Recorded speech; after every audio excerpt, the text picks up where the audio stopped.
Assalamualaikum warahmatullahi wabarakatuh. Innal hamdalillah usolli wa usallim ala Rasulillah wa ala alihi wa sahbihi wa mawalah. 2 tahunlah sudah kita berhadapan dengan krisis kesehatan. 2 tahunlah sudah kita berhadapan dengan pandemi COVID-19. Belum selesai krisis kesehatan kita, ditambah lagi kita dihadapkan dengan krisis ekonomi yang begitu berat. Bagaimana orang sekarang mencari kerja susah. Pengangguran di mana-mana. Orang yang sudah kerja bahkan di PHK. Begitu susah kehidupan sekarang. Jangankan kehidupan sekarang ini, kita mencari buat tabungan, bahkan buat makan aja. Banyak orang yang begitu susah dicarinya. Bagaimana menghadapi dua krisis yang hebat ini? Satu krisis kesehatan, kedua krisis ekonomi yang kita hadapi.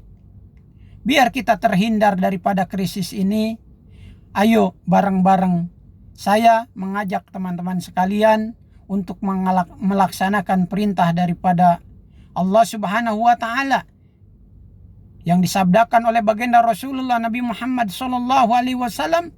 Apa kata baginda Rasul? Man shola sholawatil hamsa ma'al jamiati palahum hum satu asya'a al awalu la yusibbahu fakrun fid dunya. Baginda Rasulullah SAW bersabda, man shola sholawatil hamsa ma'al jamiati. Siapa orang yang sholat 5 waktu senantiasa berjamaah, palahum hum satu asya'a, maka Allah akan berikan 5 hadiah buat orang yang sholat selalu berjamaah. Apa yang pertama Allah berikan buat orang? Hadiah buat kita yang selalu sholat berjamaah. Al-awalu la yusibbahu faqrun fid dunya. Allah tidak akan miskinkan, Allah tidak akan susahkan orang yang senantiasa sholat 5 waktu berjamaah.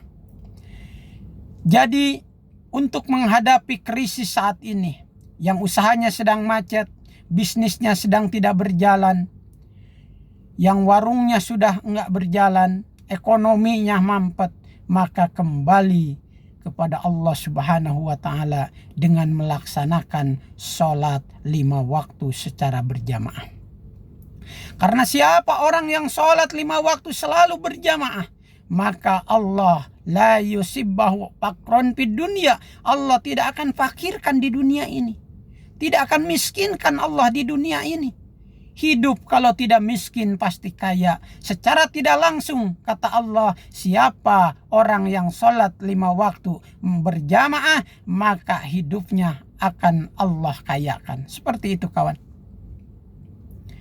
Kita tengok sebagian besar bagaimana negara Indonesia yang ditanam apa aja tumbuh. Subur, pentambangan di mana-mana, tambangnya di mana-mana. Hasil taninya di mana-mana. Tetapi kenapa negara yang subur ini hutangnya tidak kelar-kelar?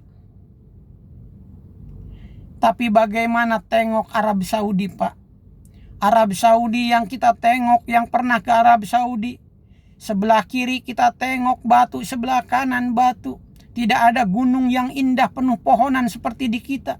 Tidak ada ladang timun, tidak ada ladang cabai, tidak ada sawah, tidak ada kebun padi, kebun apa aja nggak ada di sana. Tetapi orang Saudi yang negaranya begitu gersang, begitu panas, batu di mana-mana, tetapi mereka menjadi negara kaya. Bagaimana orang Indonesia beribu-ribu setiap bulan datang ke Arab Saudi untuk mencari makan, yang seharusnya secara dohiriah negara Arab Saudi lah yang berbondong-bondong orang Saudi ke Indonesia untuk nyari makan secara dohir. Tetapi kenyataannya orang Indonesia yang subur numpang makan ke orang Saudi yang tegal batu, Pak. Kenapa Arab Saudi negara yang minus tetapi penghasilan plus? Bagaimana Indonesia negara yang plus, penghasilan minus? Tiada lain dan tiada bukan negara yang minus, penghasilan plus seperti Arab Saudi, karena mereka mewajibkan sholat berjamaah. Tidak ada satu toko yang buka manakala adzan berkumandang. Tidak ada satu perusahaan yang buka manakala adzan berkumandang. Siapa yang berusaha, siapa yang usaha dibuka, warung dibuka, pasar dibuka manakala adzan berkumandang di Arab Saudi, maka itu usaha akan ditutup oleh pemerintah sana. Maka efek daripada itu, kewajiban sholat berjamaah dilakukan di Arab Saudi, diwajibkan di Arab Saudi. Maka Saudi negara kaya walaupun negara penghasilan plus walaupun negaranya minus, Pak. Indonesia negara yang plus tetapi penghasilan minus. Kenapa? Karena di Indonesia tidak diwajibkan, pemerintahnya tidak mewajibkan untuk sholat berjamaah, Pak. Jadi kalau kita beratlah kita memikirkan satu negara Indonesia ini, ayo kita dirikanlah dari mulai negara, dari mulai diri kita pribadi, anak kita, keluarga kita, di rumah kita, anak kita, istri kita, ya kan?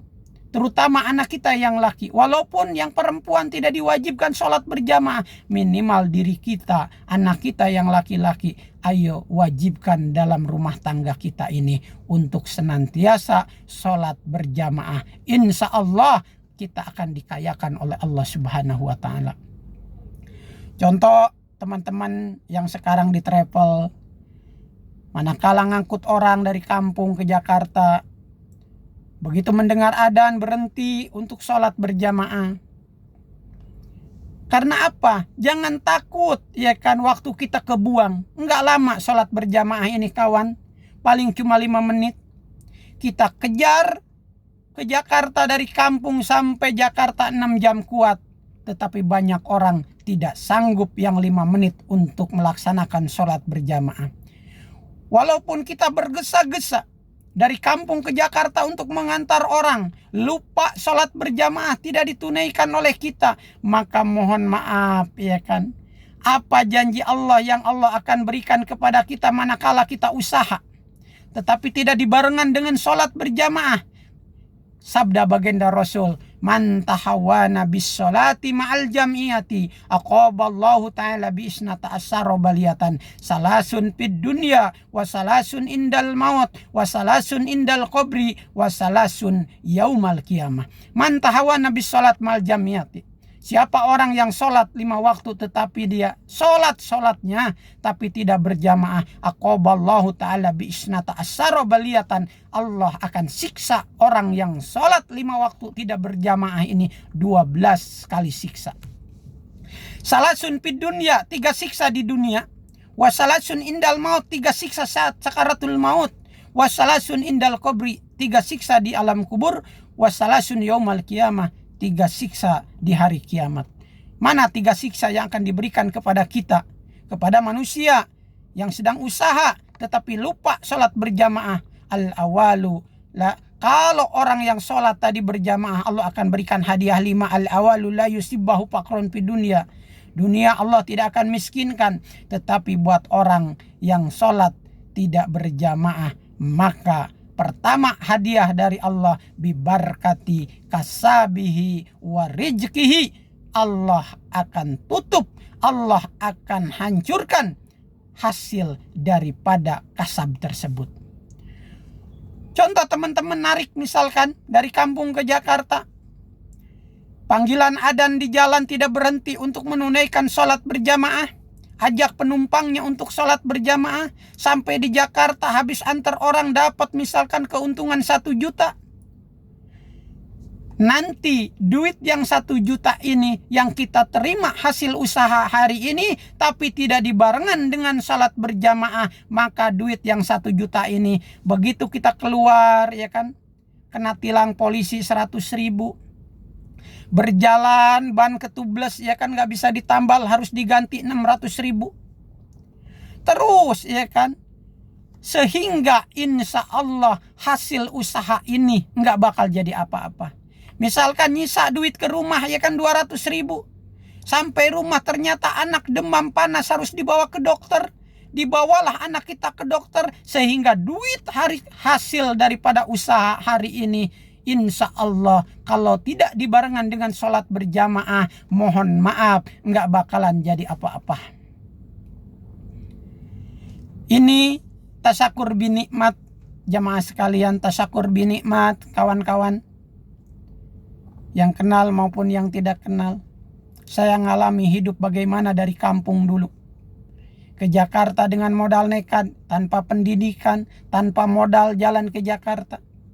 Bagaimana susahnya hidup di Jakarta. Jangankan untuk beli mobil, beli motor aja nggak sanggup. Tetapi manakala saya bertemu dengan guru mewajibkan salat berjamaah. Apa kata guru? Nah, kalau kamu pingin hidup menjadi orang kaya, orang senang, orang sukses, jangan lupa, jangan pernah tinggalkan sholat berjamaah. Contoh sebagian kecil kata guru. Kamu kalau hidup ingin jadi orang yang senang, pertama apa yang kamu mau, ada 2 persyaratannya jika kemauan kita tercapai. Pertama, kamu sholatlah berjamaah, jangan tinggalkan. Kedua, setelah kamu sholat berjamaah, kamu meminta kepada Allah. Contoh, kamu praktekkan. Kamu pengen mobil nggak, kata guru saya? Saya bilang kepengen, guru. Kalau kamu kepengen mobil, 5 bulan dari hari ini kalau kamu tidak kebeli mobil, datang ke sini saya belikan, kata guru saya. Cuma 2 langkah yang kamu lakukan kepengen beli mobil baemah. Pertama, kamu sholat berjamaah, jangan pernah tinggalkan 1 sholat pun.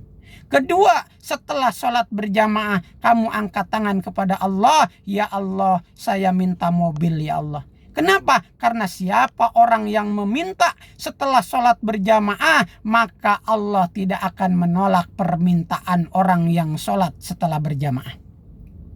Alhamdulillah, begitu saya mendapat wejangan dari guru, saya praktekkan, saya niat dari diri saya, ya Allah, saya mau hijrah ke sholat berjamaah.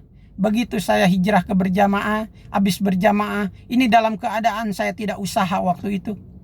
Saya hijrah ke berjamaah, habis sholat berjamaah, saya tidak bekerja Pak, hanya mendengarkan suara adzan saja. Adzan berkomandang, saya lari ke masjid ini. Manakala di masjid ini nggak ada orang, saya pindah ke masjid yang satunya lagi. Terus sehingga saya bisa sholat berjamaah. Kata guru saya, 5 bulan siapa yang minta, paling cepat, paling lama 5 bulan untuk kebeli mobil baemah asal sholat berjamaah. Setelah itu minta mobil setelah sholat berjamaah. Ingat kawan, saya begitu keluar dari rumah guru, saya terdengar adzan, saya lari ke masjid, sholat berjamaah. Habis sholat saya angkat tangan, ya Allah, saya kepingin mobil mewah ya Allah. Besok terus, nanti sholat lagi, saya doa lagi, sholat lagi. Yang guru saya janjikan 5 bulan, alhamdulillah 3 hari saya dapat mobil. Mobil yang pertama yang saya dapatkan, mohon maaf kawan, saya tidak beli. Saya dapat hadiah dari orang yang baru dikenal.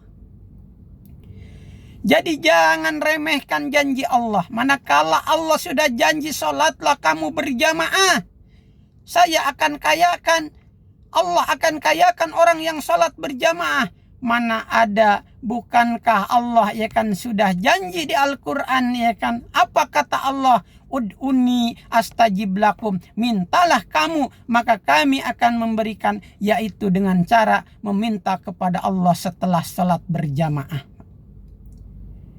Jadi inti pertemuan kita pada siang ini, saya berada di dalam mobil, saya lagi nunggu mau pertemuan dengan orang.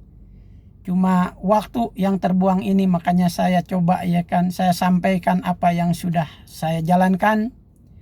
Mohon maaf, dari mulai saya hijrah ke sholat berjamaah sampai hari ini, alhamdulillah, mohon doa daripada teman, kawan sekalian, saya belum pernah sholat sendirian. Mendingan bayar orang daripada saya harus sholat. Saya pernah sewaktu saya ke kampung jalan, tiba-tiba di jalan terdengarlah suara adzan di handphone. Saya mampir ke masjid, ternyata di masjid ini nggak ada. Akhirnya saya coba nyari orang sekitar. Kebetulan ada orang yang sedang berjalan. Saya panggil, saya bilang mohon maaf, bisa nggak nemenin saya sholat berjamaah? Nanti saya kasih duit. Saking tidak bisanya untuk melaksanakan sholat sendiri, teman sekalian, saya mendingan bayar orang daripada harus sholat sendiri. Kenapa? Karena begitu indahnya sholat berjamaah. Saya minta apa aja yang saya mintakan, alhamdulillah waktu ini Allah sudah kabulkan semua yang saya minta. Jadi motivasi buat teman sekalian, jika kita ingin jadi orang kaya, jangan pergi ke dukun, jangan pergi ke orang pintar, tapi pergilah kepada panggilan Allah melalui adzan. Terima kasih atas segala waktunya. Mohon maaf atas segala kekurangan. Usikum wa nafsi bitaqwallah. Wassalamualaikum warahmatullahi wabarakatuh.